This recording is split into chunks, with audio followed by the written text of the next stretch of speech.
चित्रलेखा।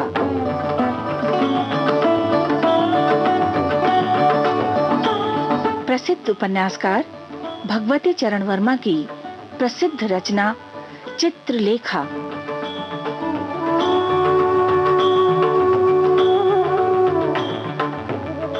पाप और पुण्य के दोराहे पर प्रश्नों का बवंडर उठाने वाली कथा चित्रलेखा।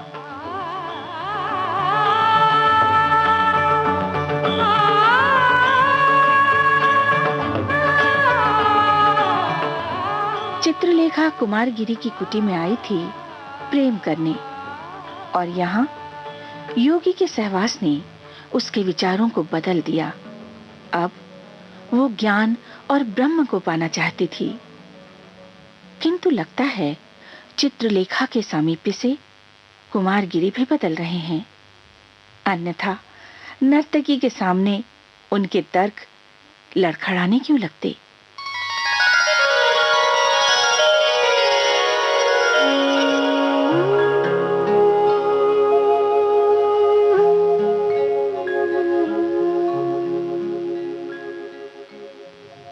ठीक कहती हो देवी चित्रलेखा। इस प्रश्न का उत्तर देना पड़ेगा कि क्या संसार के प्रति उदासीन रहकर ईश्वर से अनुराग किया जा सकता है? जब तक इस प्रश्न का उत्तर पा नहीं लेता, तब तक मुझे शांति नहीं मिलेगी। चित्रलेखा ने अपने आप को टटोला। उसने अपने में एक विचित्र प्रकार का परिवर्तन पाया। वो पहले चली थी कुमारगिरी से प्रेम करने। उसने अब अनुभव किया कि वो कुमारगिरी से प्रेम न कर सकती थी, न उनकी पूजा कर सकती थी और न उनसे सीख सकती थी। नगर के अशांतिमय जीवन से वो घबरा गई थी। निर्जन की शांति में, सात्विकता की आभा में, विश्वास के पर्दे पर उसने सुख देखा। जीवन के आमोद प्रमोद से वो ऊब उठी थी। अति सुख उसके लिए उत्पीड़न हो गया था। कुमारगिरी की कुटी के प्रशांत वातावरण में चित्रलेखा ने सुख देखा, तृप्ति देखी।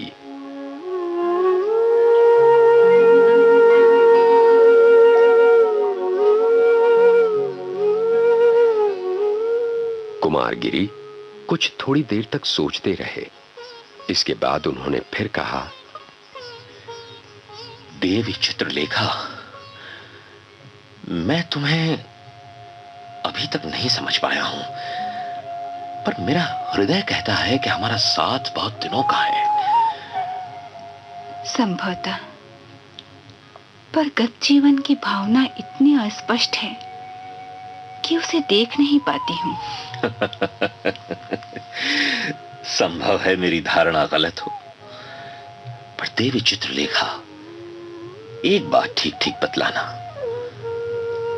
तुम में एक आकर्षण शक्ति है। उस आकर्षण शक्ति को तुमने कहां पाया है? गुरुदेव, मुझ में आकर्षण शक्ति है, ये मैं नहीं जानती।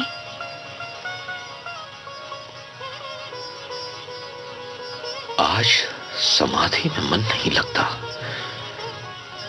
निराकार के आधार पर अपने मन को स्थिर रखना आज कितना कठिन मालूम होता है। ये क्यों? निराकार की उपासना आज कठिन क्यों मालूम होती है? हृदय कह रहा है साकार साकार। नर्तकी, मैंने अभी तक निराकार की उपासना की है। अब साकार को अपनाने की इच्छा हो रही है। समझी? मैं एक प्रयोग करने जा रहा हूं। उस प्रयोग में तुम्हें मेरी सहायता करनी पड़ेगी। उठो।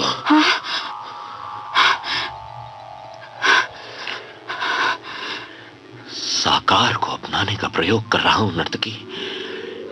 इस साकार की भावना को तुमने मेरे हृदय में जागृत किया है, इसलिए तुम्हें मेरे इस प्रयोग में साथ देना पड़ेगा। नहीं, लक्ष्य बनना पड़ेगा। गुरुदेव, कुमारगिरी ने चित्रलेखा को आलिंगन पाश में कसकर बांध लिया। चित्रलेखा सिर से पैर तक सिहर उठी। उसे ऐसा मालूम हुआ मानो उसके हाथों पर जलते हुए लोहे के छड़ पहना दिए गए हों। योगी का सारा शरीर जल रहा था। उसके अधर चित्रलेखा के अधरों से मिल गए। चित्रलेखा कुमारगिरी की गर्म श्वास से जली जा रही थी। उसने साहस किया। बल लगाकर उसने अपना मुख कुमारगिरी के मुख से हटा लिया। गुरुदेव, गुरुदेव, आप मार्ग से विमुख हो रहे हैं। आप अपनी साधना से विरत हो रहे हैं गुरुदेव। गुरुदेव। हाँ, अरे ये मैं क्या कर रहा था? मुझे क्षमा करना देवी। कुमारगिरी तेजी से कुटी के बाहर चले गए। चित्रलेखा वहीं बैठ गई। बैठकर जो कुछ हुआ उस पर सोचने लगी। वो कुमारगिरी के पास आई थी और अब वो कुमारगिरी के पास से जाना चाहती थी। चित्रलेखा भूमि पर लेट गई और सिसक सिसक कर रोने लगी।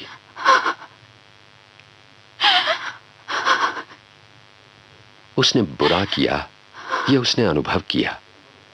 वो स्वयं गिरी और उसने दूसरे को गिराया। इन्हीं बातों को सोचते सोचते वो सो गई।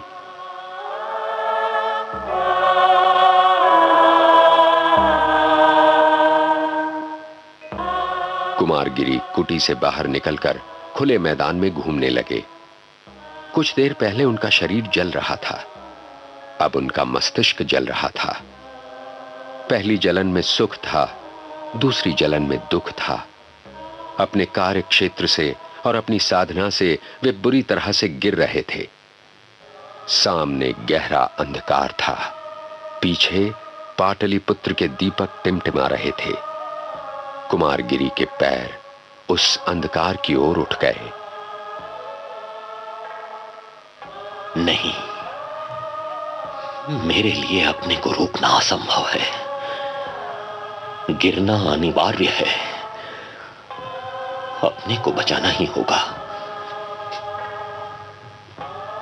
क्या तुम कायर नहीं हो? क्यों? तुम कहां जा रहे हो? अपनी दुर्बलता पर विजय पाना ही तो सबसे बड़ी साधना है। जब तक तुम स्वयं अपने को नहीं जीत लेते तब तक तुम अपूर्ण हो। इसीलिए तो चित्रलेखा तुम्हारे पास आई है कि तुम अपने पर विजय पाओ। क्या तुम चित्रलेखा से भय खाते हो? चित्रलेखा तो तुम्हें गिरने को नहीं प्रेरित करती। तुम अपने ही से भय खाते हो। दुर्बलता तुम में ही है, उसे दूर करो। साधना तुम्हारे पास ही है, तुम जाते कहां हो?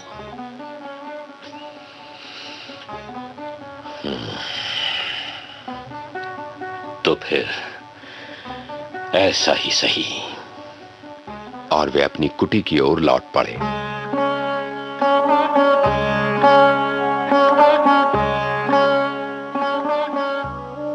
जिस समय उन्होंने अपनी कुटी में प्रवेश किया उस समय चित्रलेखा सो गई थी। उसके कपोलों पर के आंसू सूख चुके थे, पर जहां जहां से आंसुओं की धारा बही थी उन स्थानों पर लकीर पड़ गई थी। चित्रलेखा के सिरहाने कुमारगिरी खड़े हो गए। वे चित्रलेखा के मुख की ओर कुछ देर तक देखते रहे। वे चित्रलेखा के मुख पर झुके। उस समय उन्होंने चित्रलेखा के अधरों पर मुस्कुराहट देखी। अपने अधर को चित्रलेखा के अधरों से उन्होंने मिला दिया, पर स्पर्श के साथ ही वो चौंक कर पीछे हट गए। चित्रलेखा के अधर कितने ठंडे थे, कितने निर्जीव थे।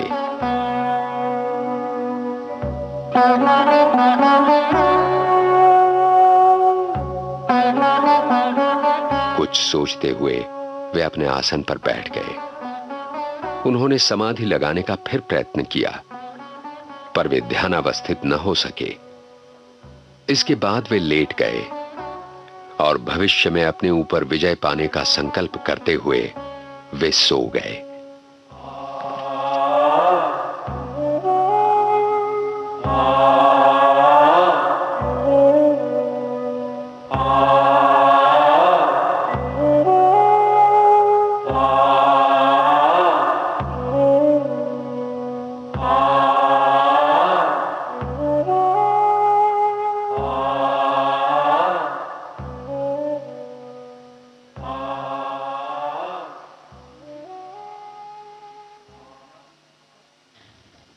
योगी ने बरसों अपनी वासनाओं को तप और साधना की चट्टान तले दबा कर रखा था, पर अब एकाएक ही चित्रलेखा के सौंदर्य की आंच उस चट्टान को पिघला रही है। कुमारगिरी के भीतर विचारों का झंझावात हो रहा है। क्या नारी शरीर की तपन योगी के तप को भस्म करने में सफल हो जाएगी? इन प्रश्नों का समाधान अगले पृष्ठों पर अगली कड़ी में।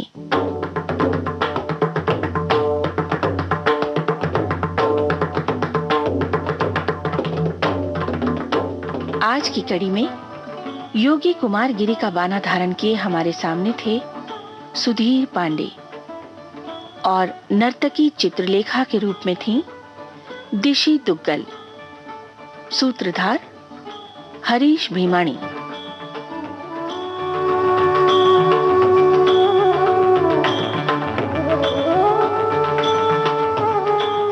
उपन्यास चित्रलेखा के रेडियो पठन की प्रस्तुति में सहायक राजेश मलिक और इस परिकल्पना को श्रोताओं तक पहुंचा रहे हैं लोकेंद्र शर्मा और विजय लक्ष्मी छाबड़ा।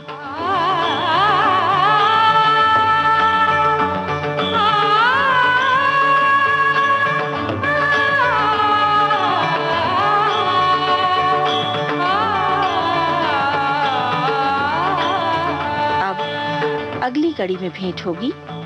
तब तक शीला शुक्ल का नमस्कार।